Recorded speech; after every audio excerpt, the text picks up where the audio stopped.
Bhava, Nirvignam Kuru Me Deva, Sarvakaryeshu Sarvada, Saraswati Namastubhyam, Varade Kamarupini, Vidyarambham Karishyami, Siddhir Bhavatu Me Sada, Guru Brahma, Guru Vishnu, Guru Devo Maheshwara, Guru Deva Parabrahma, Tasmai Shri Gurave Namaha.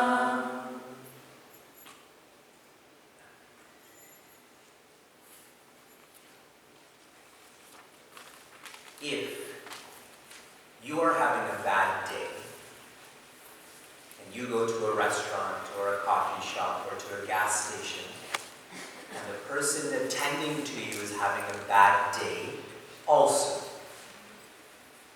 what is that interaction like? There's a compounded negativity, is it not? I'm rude to that person, and if not rude, at least I'm not polite. And there's a possibility that they'll reciprocate by devolving that not polite to rudeness.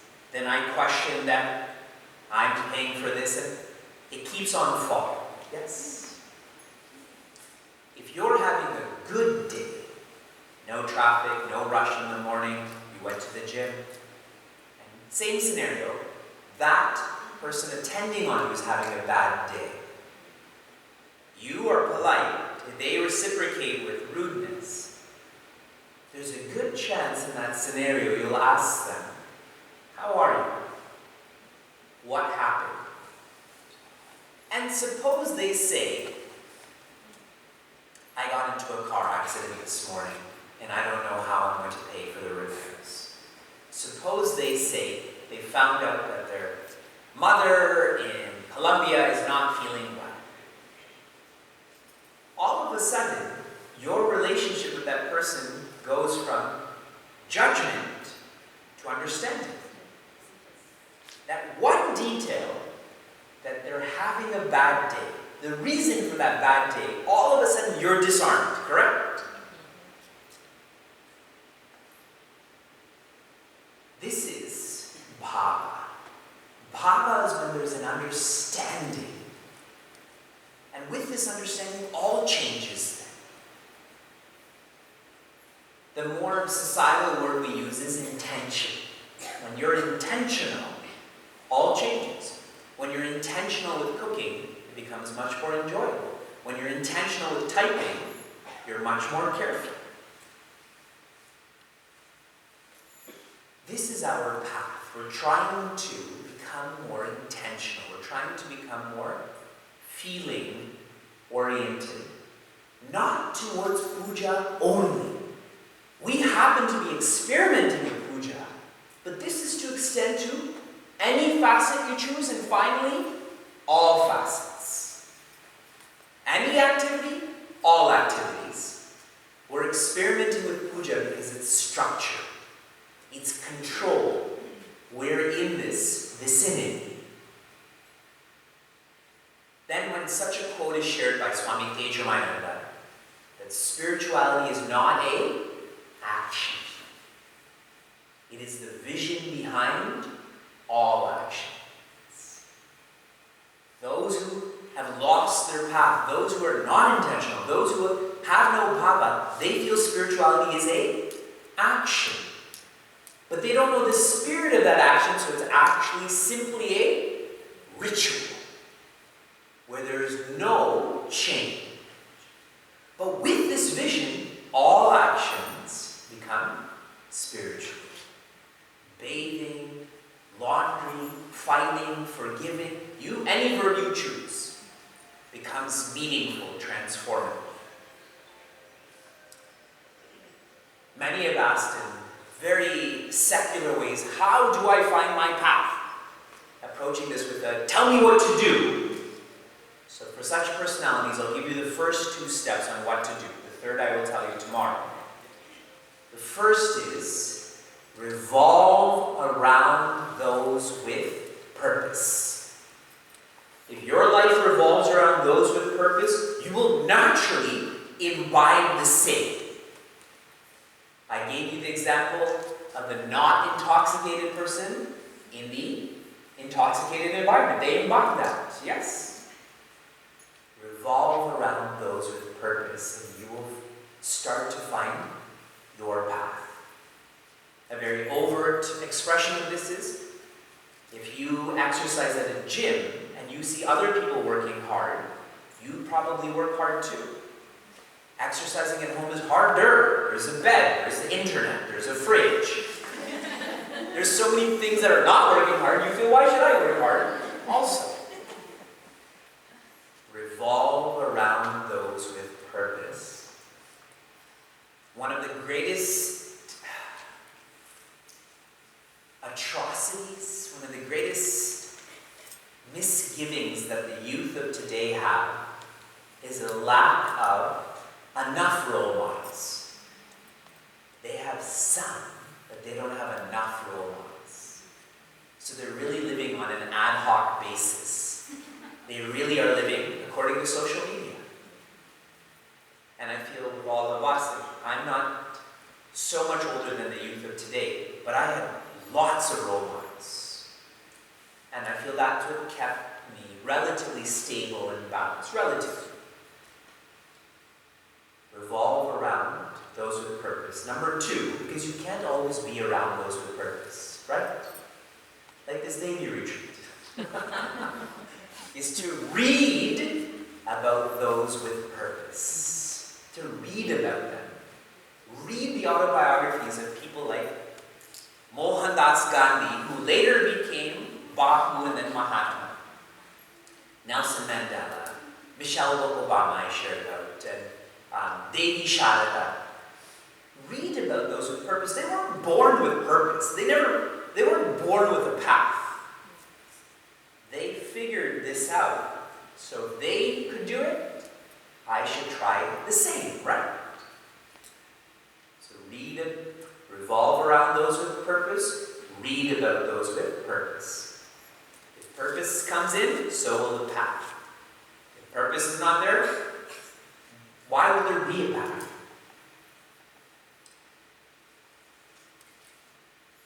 In our example, which we're using, which is puja, there are 3 factors. Puja, puja, pujata. Isolating, like magnifying puja. There's 3 facets. Purva, mukhya, uttara. Magnifying where Shiva Manasa Puja begins. Okay? There are 9 flights. Shiva Manasa Puja begins with which flight? Begins with asana, which is 5. Okay? The first 3 I oriented you towards already on day 1. This morning I oriented you to the 4th, which is Abhayami. Now we've been magnifying flight 5 onwards. Okay? In the first shloka, we offered asana. Asana is to be visualized, but what is to be felt, prioritize. Prioritize. Bhagavan, virtues, Bhagavan means virtues, should be our priority. Okay, so visualize the asana, but feel, prioritize it. We also offered snana, to visualize that winter water, but what you should feel is expanding. Tapa means to burn down comfort zone, so I should expand. I shouldn't sit with deities I know only. And you can keep on expanding from there. After snana was vastra. And vastra is us being accepting. So externally I offer these very shiny clothes, like you're wearing right now. You're in Divyambara right now. But I feel is accepting. Bhavan wears nothing sometimes, he wears fallen clothing sometimes. Asana, snana, vastra, chanda. I offer that sandalwood paste, whether it's mixed with rose or musk, but I feel cooling. I should have a cool mind. That's how I internalize all of this. After Chandana was Pushpa. I can visualize offering flowers, but I should feel reflective. Mandra Pushpa, so reflective. And then we offered Dhupa. I'm offering incense in my mind, but what I'm converting in my life is effort, essentially, right? I'm converting those values to virtues by practicing. Okay, keyword practicing. And finally, Deepa. So I have a light I'm offering to Bhagavan Shiva, to Devi. But what I'm feeling is appreciating the light inside of me is how I know light's outside of me, correct? And then the last line of every shloka is about bhava, or feeling. Okay, that's why I keep referencing feeling. So read back to me. Asana, what is the subjective meaning of asana? Prioritizing. Great. And snana? Expanding. Vastra? Accepting. Chandana? Cooling. Pushpa? Reflecting. Dhupa? Practicing. Converting words also, for the sake of synchronicity, use practicing. And finally was Deepa, which is appreciating. And the last line will be feeling. Yes? So in this, asana is part of welcoming, yes? Then snana, vastra, chandana, and pushpa is comfort. You've traveled a long distance, you want to take a shower, you want to change your clothes. Then dhupa and deepa is not comforting, but giving. Okay? It's going deeper. In the next shloka, we covered dakshina. And dakshina is me sacrificing. The puja itself says all of these vessels that are made of gold and diamonds, but how I subjectify this is sacrificing. And we also offered naivedya. And there's lots of details about naivedya. What I should feel about this is caring. Whatever you care about, you get into those details. Whatever you don't care about, you don't get into those details. And I reference music again. Coming back to Pearl Jam, they originally started with 5 band members, and now they have a 6th one who plays the piano and keyboard because they wanted that nuanced sound. They wanted their music to become softer, even though they're a rock and roll band, but they wanted that softness for some of their songs. See, an artist would know that, not that I am. I simply care about them, so I study those details. So what we should be feeling is caring. That's how this Manasa Puja becomes real. And the last line again is feeling. Okay? So dakshina and naivedya. Where does dakshina fall under? Giving. Naivedya also falls under? Giving. There's a quote I wanted to share with you earlier, but I'll share with you now. This is a quote that I put into the Ibachara. To surrender ourselves at his altar and come to experience and recognize more of us in him than in ourselves is the rewarding sign of a deep devotion, religious or spiritual. And to really simplify what Swami Chinmaya has shared, the more you forget about yourself, the more you're engaged in puja. The more you remember yourself, the more you are not engaged in puja. Puja is the conduit where the pujaka becomes the puja. Like Devi Meera. First she technically marries Bhagavan Krishna. And see how deep it goes. Finally, what happens to Devi Meera? Who Devi Meera? All that was and is and will be is Bhagavan Krishna. She found her purpose so young. Who did gave her that purpose, her mother gave her that purpose. And she committed to that path, irrespective of all of the assassination attempts on her from her own family. Incredible. Listening about her. We have the same opportunity. We are on our third shloka. Chatram chamarayor yugam yajanakam chadarshakam nirmalam. Chatram chamarayor yugam yajanakam chadarshakam nirmalam. Veenabhe mridanga kahalakala geetam cha nityam tatha.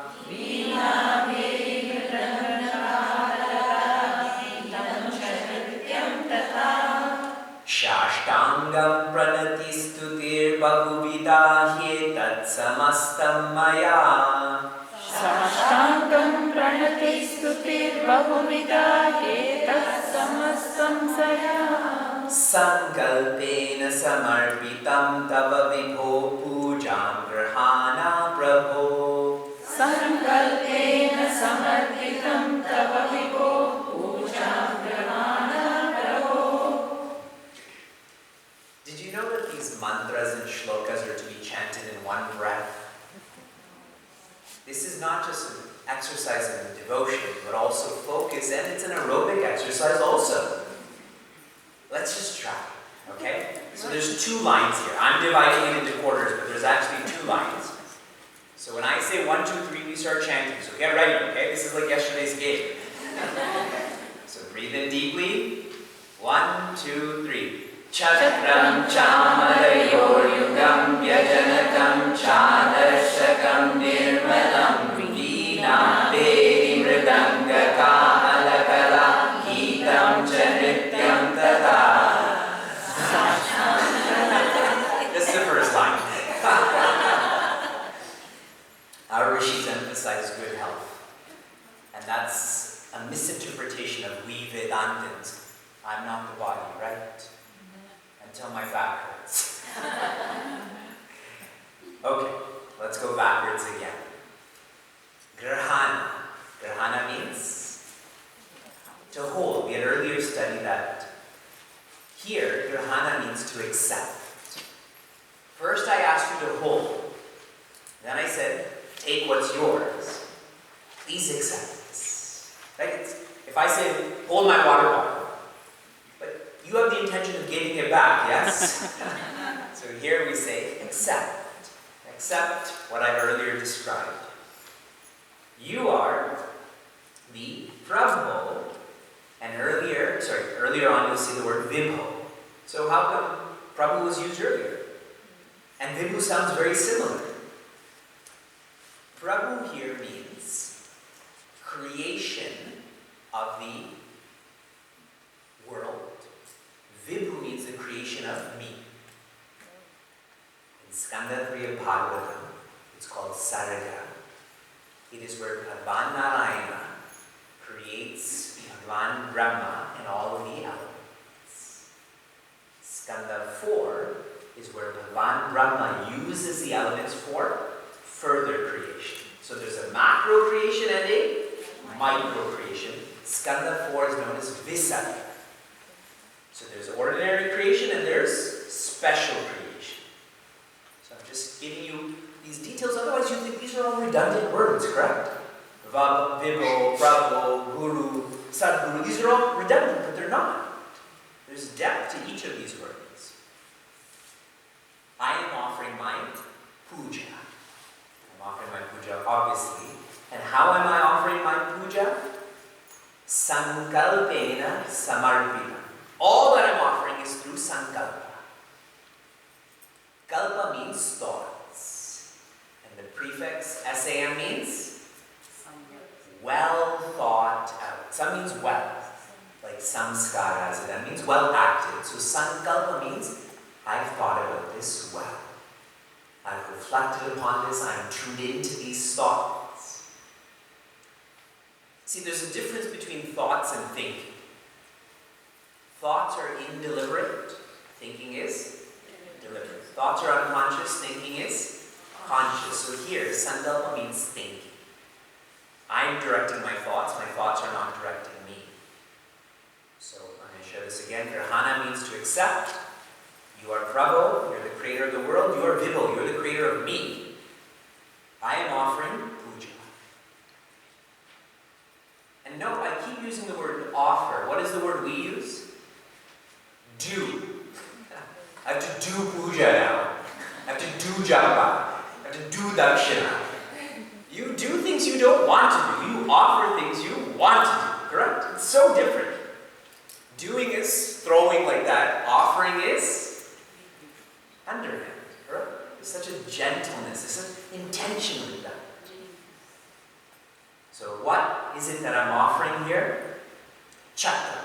Chatra means umbrella. Like the umbrellas here. Chatra. Then we have Chamara Yor Yugam, which is I think they call it Chowri. We have these here too. Yes. They're really interesting fans. They're fans that are typically made of animal hairs, horse hairs. And animal hair is very efficient. Those cows, those horses, they're able to move that hair quite efficiently to knock off the flies and mosquitoes, correct? So this is used, and it's done in a very rhythmic way, right? It's not like a sword. It's done in such a, like a Bharatanatyam dancer, right? For a person like me, I don't understand that. For someone who knows that art, everything they're doing has meaning to it. It's very systematic. Vyajanaka. Vyajanaka means it's another fan. It's hot in Bharat, right? It's another fan, but it's typically made out of silver, and it also is decked. Have you seen those fans? And it rotates on a mechanism, so it just goes back and forth. The most important in this line is we offer adarshaka, nirmala, which means a clean mirror. Why do we offer a mirror to Bhagavan when I just said we shouldn't have mirrors? I'm anti-puja. Why do we offer a mirror?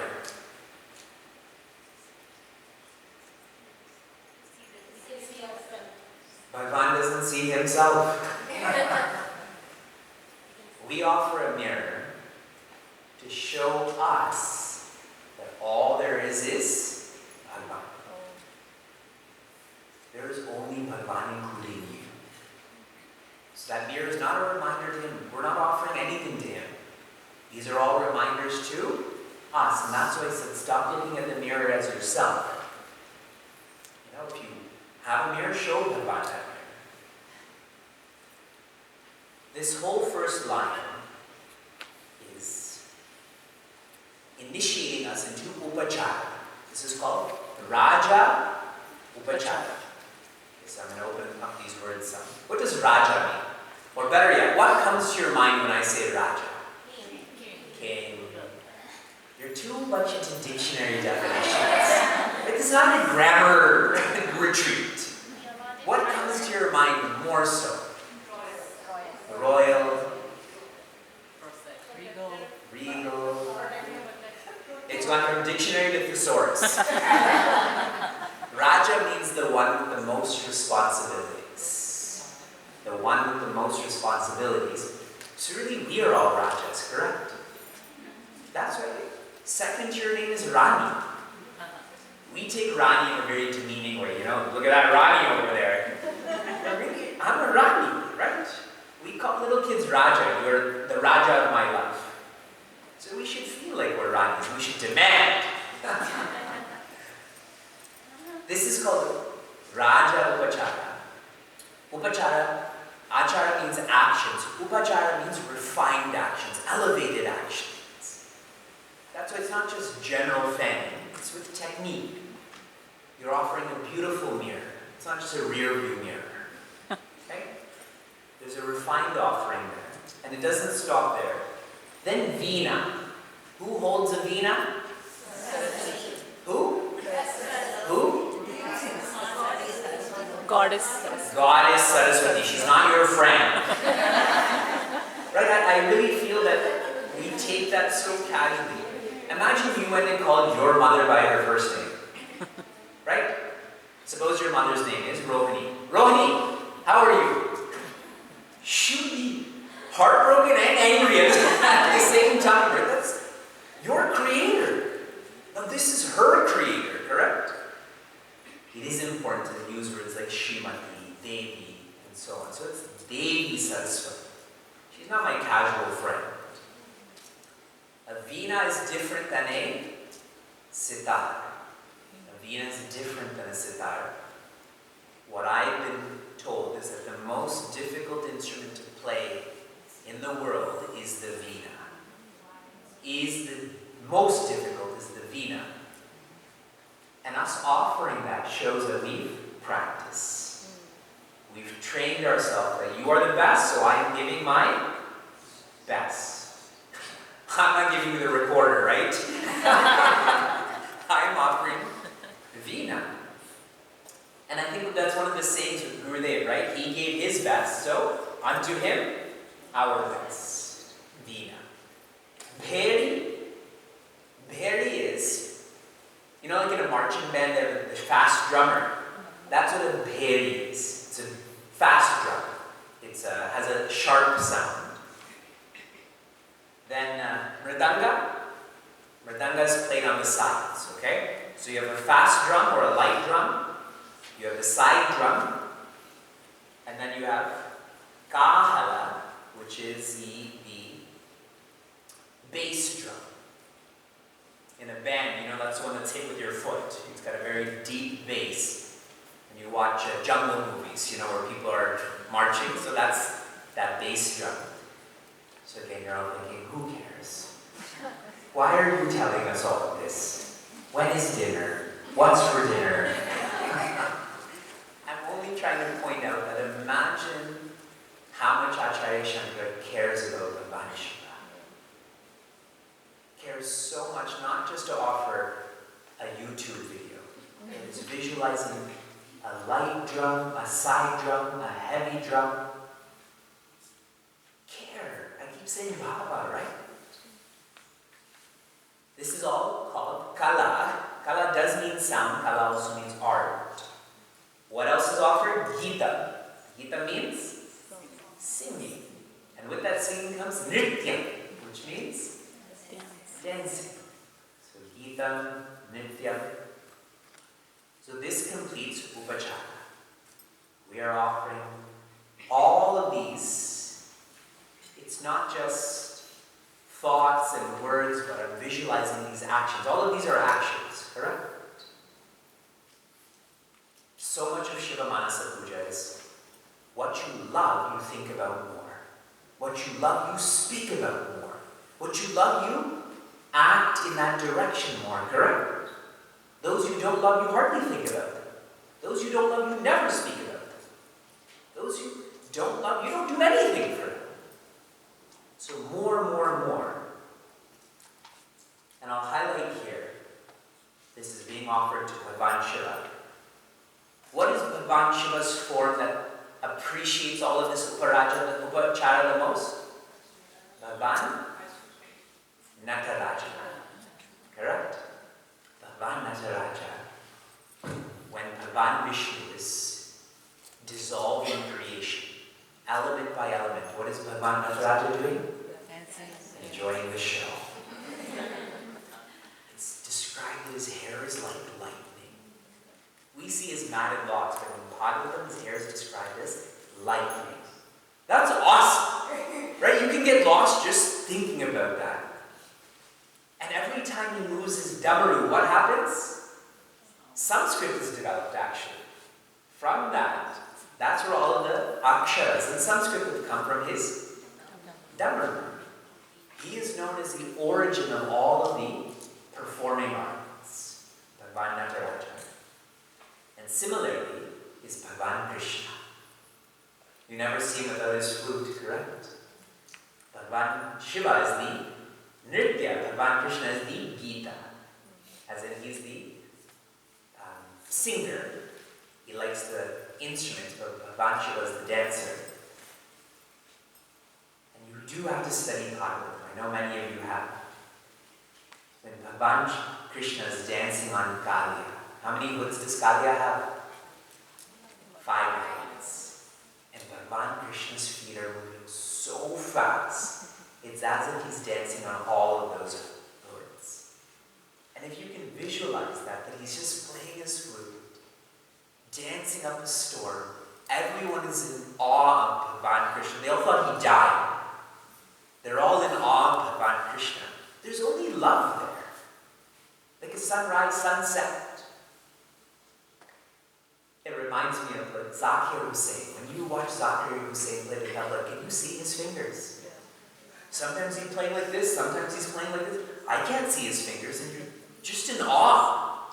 It's ascharya that someone can do that. You come to love the tabla more, you come to love music more. So all of this upachara has a deeper purpose. And then what is offered is pradakshina. Pradakshina. How? Sashtangam pranatihi. Sa ashta anga. What does anga mean? Limbs. Ashta, 8. Sa means with. Typically when we prostrate, we just go like this. Bhagwan. Or fist bump, right? Bhagwan. The more respectful ones, they'll fold their hands. The more respectful will bow down. But the actual way to acknowledge Bhagwan is flat. And if you were to lie down flat, 7 parts of your body will hit the ground, as in your feet, your knees, your chest, etc. And what will be the 8th part? Your head, or the mind. All of this is to be offered. And someone shared this with me in a visual. Suppose there's a light behind me. Suppose there's a light in front of me, Bhagwan, and I'm standing straight. How long will my shadow be? As tall as I am. If I bend down a quarter, my shadow is smaller. If I'm on my knees, it's at half. Correct? If it's full, there's no shadow. What is that shadow? Ego. That shadow is our ego. No different than in the Spider-Man movie, right? Venom is his shadow. So there's a lot of import to Sashtanga pranams. So here I know this is a Devi retreat, and you've been taught that Devis aren't supposed to engage in Sashtanga pranam. I've never read that anywhere. I've never been taught that. Naturally, there are functional reasons. If someone is pregnant, obviously if I broke my knee, I also shouldn't do it, correct? If one is wearing a sari, it could be challenging also. Think lots about it. It's like the menstrual cycle question. Don't take anything for granted. Don't be rude about it. But don't take these matters for granted. Yes? But I'm encouraging you to be practical. If there is a really orthodox person there, then don't try to irritate them either. Correct? Don't go out of your way to irritate them also. There'll be a net loss in that circumstance, correct? You still prostrate and feel like you're doing it fully. Okay? And stutihi bahuvida. My prostrations is not just physical, it's also with my words. And if you're following along with this shloka, we go from thoughts to words to actions and back to words and thoughts. I'm offering more thoughts, words, actions, more words, thoughts. Here is the two, for upachara, how do you internalize this? Discipline. Discipline. Remember I gave you cooling, caring, etc. For upachara, all of these musical instruments require a lot of training, so discipline. Okay? And for pradakshina, it would be humbly. Humbly. To bend down in front of someone requires a lot of humility. To praise someone else requires a lot of humility. Got it? So this is how you reach that puja. More disciplining, more humbling. Let us chant this shloka together. And then we'll get to my favorite shloka. Chatram chamarayor yugam yajanakam chadarshakam nirmalam Veena vedi mridanga kahalakala Geetam chanityam tatha Sashtangam pranati stutir vabunita Etat samastam maya Sankalpena samarpitam tava vibho Pujam grahana prabho Samasta maya. All of this coming from me is for you. We are now on the fourth shloka. And the fourth shloka, the only step in this flight is Udvasana. Udvasana. So making sure that you're clear about this. The eighth flight is, what's the eighth flight? Praise. Praise. In praise is upachara. Clear? The ninth flight is integrate. And what is offered is pradakshina, and now finally is udvasana. Okay? Udvasana. Please chant after me and you'll love this shloka. Atma tvam girijamati sahachara prana shariram graham. Atma tvam girijamati sahachara prana shariram graham. Pujate vishayopabhoga rachana nidra samadhi stitihi. Pujate vishayopabhoga rachana nidra samadhi sthiti. Sanchara padayo pradakshina vidihi stotrani sarva giro. Sanchara padayo pradakshina vidhi stotrani sarva giro. Yad yad karma karomi tattadakilam shambho tavaradhanam. Yat yat karma karomi tattadakilam shambho tavaradhanam. Great. Aradhana sounds like the word. What is aradhana? What word is contained in aradhana? Radha. Radha is contained.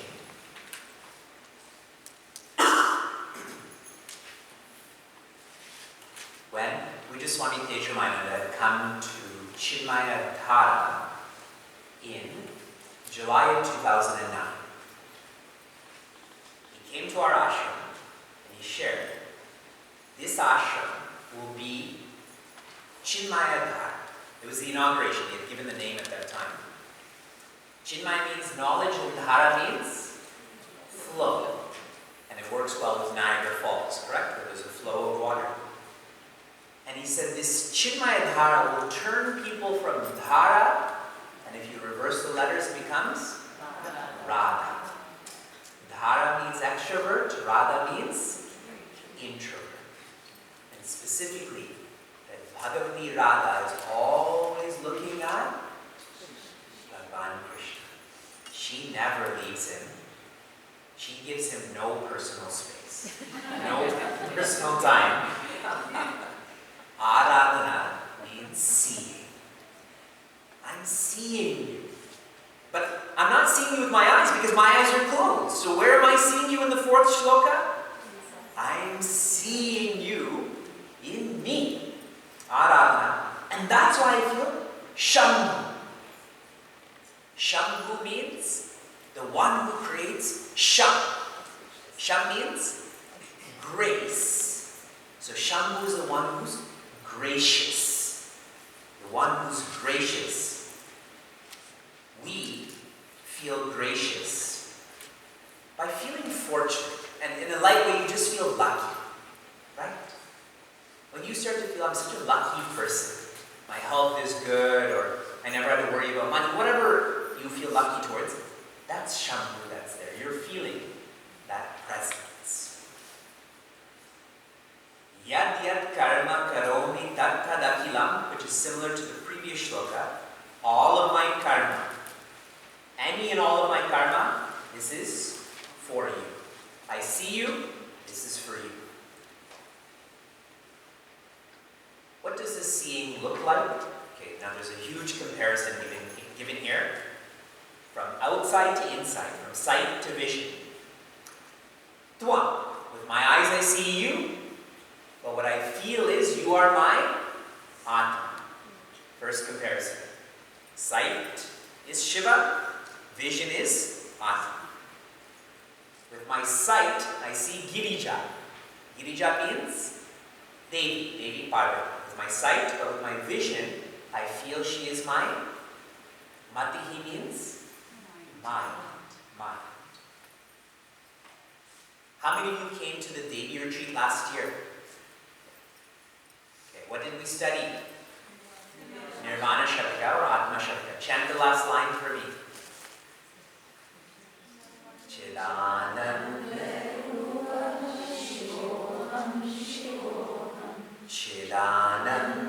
Rupa Shivoham Shivoham.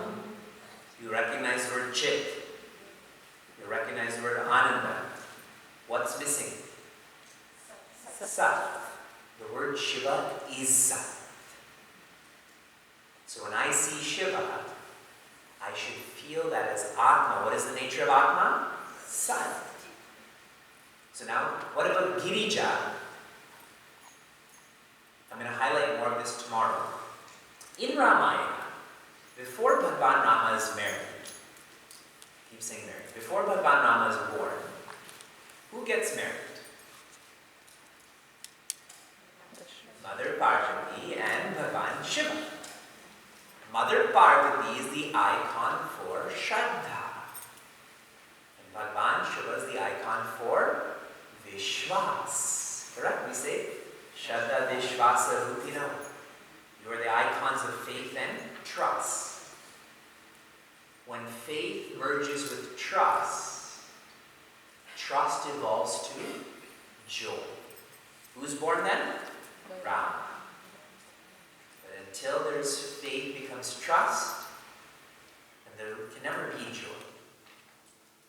So we have to trust ourselves, correct? So here we're saying, my mind is not an ordinary mind, it is a faithful mind. Then, Sahacharaha, which means all of the people who walk with you. Who walks with Bhagwan Shiva? The Ganas, the Bhutas. How many of you have studied Tulsi Ramayana? Bhagwan Shiva's marriage is epic. It is so awesome. Who is the best man in Bhagwan Shiva's wedding? Bhagwan Vishnu is the best man.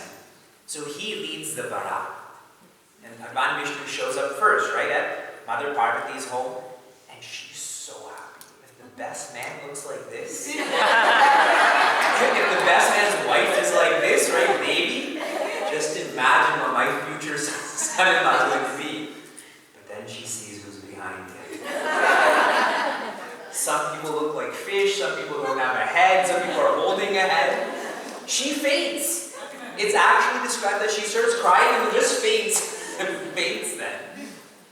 And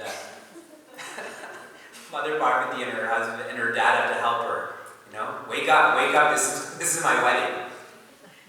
So all of those people who wander around Bhagwan Shiva is our prana. Again, I see the ghosts and goblins, but what I feel is these are my pranas. How is it that I move around? Because of my breath, correct? Because of my digestion. Many of you weren't moving around yesterday, correct? Lack of breath, lack of energy. And your graha, your home is my sharira, soul. Where should I see you? And what I feel is my body is your home. So now some of the implication behind these points. The one about Bhagwan Shiva's Sevikas and Sevakas are most energetic. The message for us, we should be energetic. Many of you are studying meditation with me, and what is the first challenge with meditation and even japa? Laya, become tamasic and lethargic. Like right now, isn't it? I keep trying to lighten the subject because it's hard for us because we're not used to such deep subjects. We're used to the news, we're used to sports scores and the weather. But that's not okay. I'm trying to say this in a friendly way. You know, asana siddhi means you should be able to sit without moving for 45 minutes. Every time you move your body, you come back to body consciousness. Now think about how healthy you would need to be not to move for 45 minutes. But the reward is enlightenment. That's a small price for an infinite reward. So this subjectification is, you should be one of the most energetic people you know. Yesterday, the 46 and older team, you impressed me. You are the gunners. And now, Shariram Graham, the implication of this is, and there's so many narrations to this. Do you know who Lanka was originally created for? Shiva.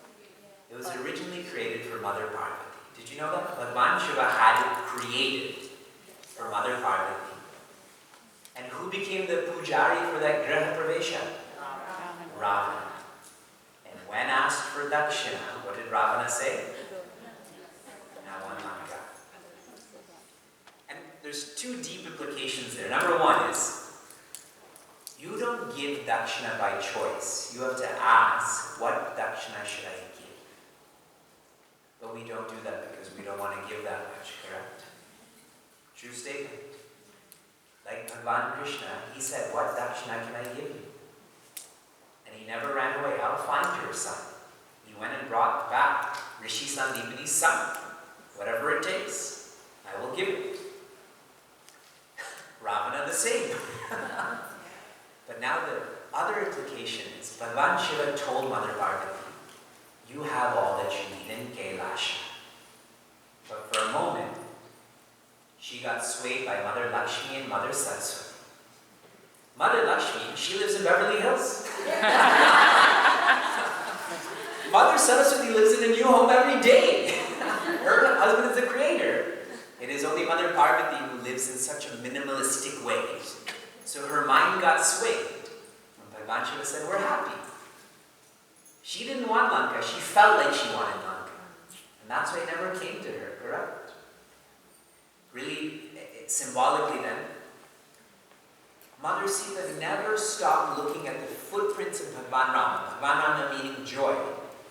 But for a moment she saw that golden deer. Which deer is golden? See, Vivek was gone too, iconically. I'm saying this all symbolically, okay? And the catastrophe that happened in so many ways because of that. So our bodies, and another word for body is graha, should be minimalistic. This is how you subjectify. This is, you should be a minimalist. And how do you start being a minimalist? Don't waste anything. Don't waste your pen, don't waste your pencil, don't waste gas, don't waste paper. Eventually you'll stop wasting time, correct? Stop wasting words, stop wasting friendships. You keep on elevating that lack of waste. One becomes a minimalist then, correct? You enjoy what you have so much. This will be your favorite part. I see your puja, but subjectively, what is it? Bhoga. Yes, finally! This is the validation we were looking for. Your puja is my bhoga. And the Vedanta behind this, if you enjoy a good cup of dark roast coffee from Starbucks, and you're just, it's morning time, nobody's bothering you, you have nothing to do, feel happy. Immediately, if you're following Shiva Manasa Puja, what should your next thought be? That Vishaya Ananda, the joy that is coming from pleasure, is the source of that is Brahmananda. The source of that is me, as in the spirit. Then you continue to enjoy the coffee fully, and you don't think about it again. But as long as you think that that pleasure is a source of peace, you're going to go back. Now I want a frappuccino. Now I want a macchiato. Now I want to own Starbucks. Vishaya Bhoga. The key here, Vishaya Bhoga, Vishaya Ananda. Any peace that comes from pleasure is not coming from the pleasure, it's coming from your nature. It's called Brahmana. You'll also like this. Your samadhi is my nidra. Since you're always in samadhi, I will always be in nidra. Your samadhi is my nidra. The Vedanta behind this. What does samadhi mean? It's a lovely word. I don't want the dictionary definition, okay?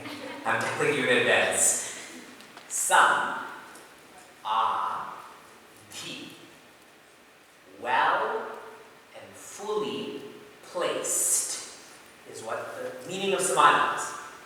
When my ego is well and fully placed in the spirit, that's what samadhi is. Now here's a check.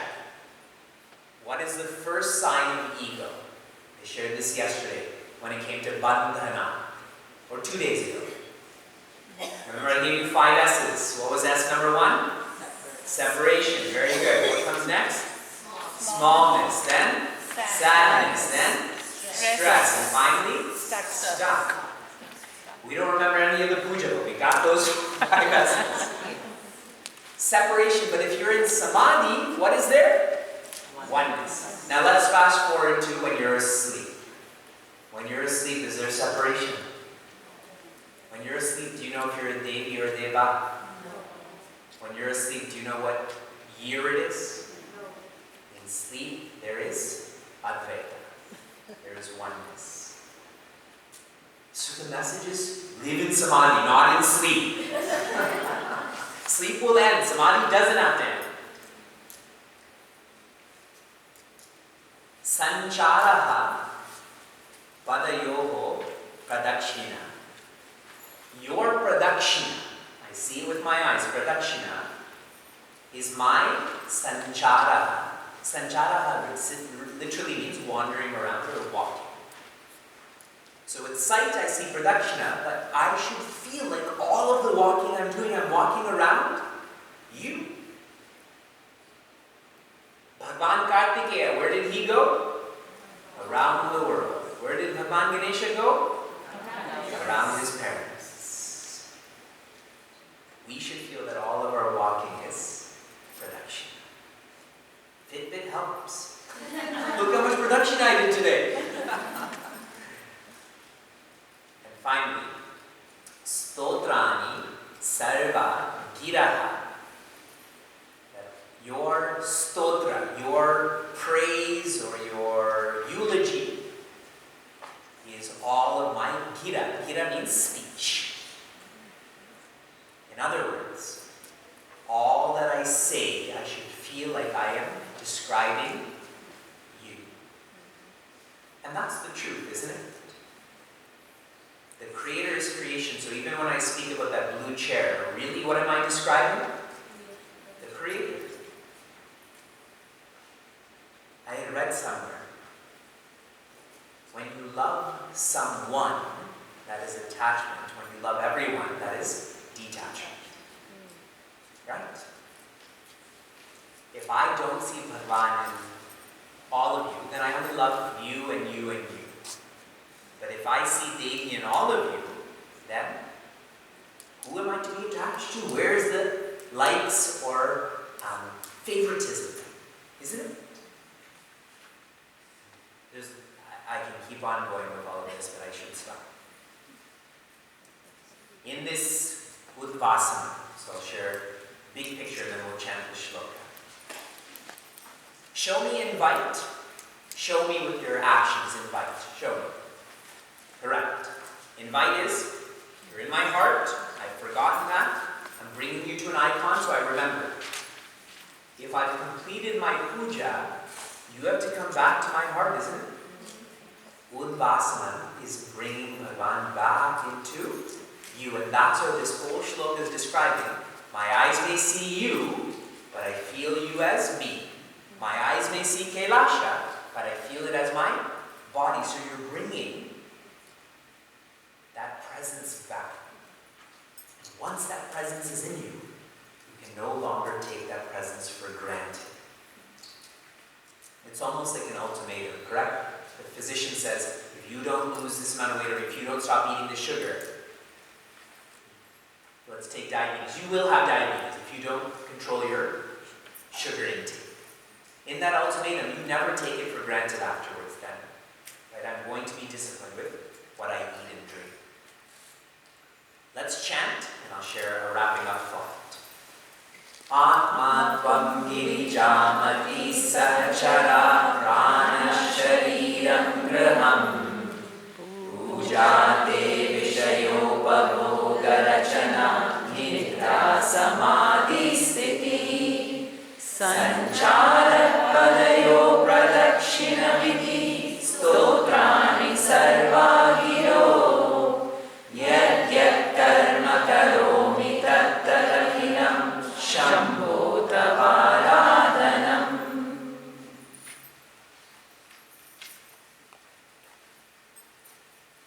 The eighth flight is praise, that is upachara. The ninth flight is integrate, that is pradakshina, that is udvasana. And the final step in this flight, which will be the next shloka, which will be tomorrow, is kshamasva. Kshamasva means forgiveness. The last shloka is about forgiving yourself. That you ever felt that God was different than you. That you felt separate from God. God never felt you were different. God never felt you were separate. I feel that. I need to forgive myself. In Udvasana, I'm going to show you how this works. Imagine this is Bhagavan Shiva. In Udvasana, you actually push the icon back. You don't push it over.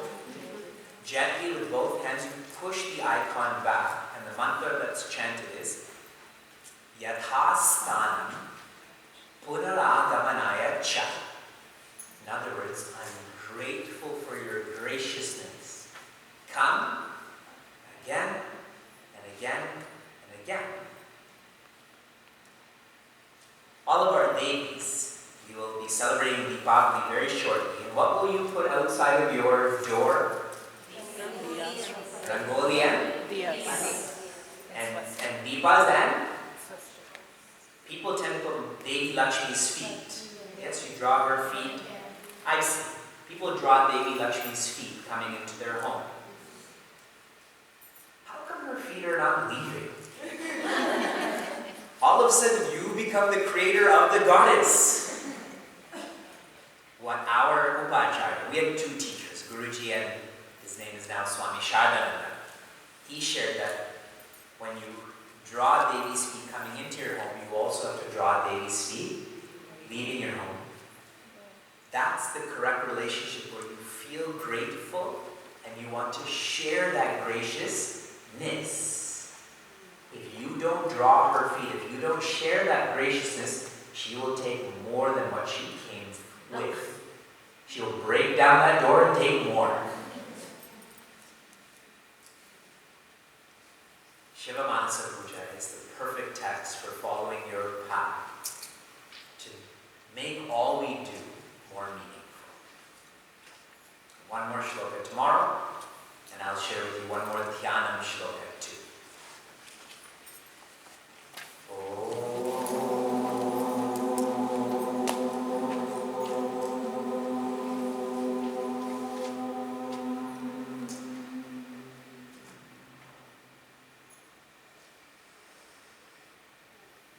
सर्वे भवन्तु सुखिनः सर्वे सन्तु निरामयाः सर्वे